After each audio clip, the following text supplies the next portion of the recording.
Nah, guys, kita strike ikan apa ini? Ikan baung berwarna kuning.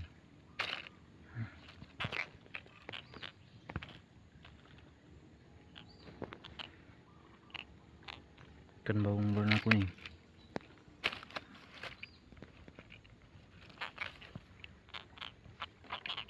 Strike ikan baung warna kuning.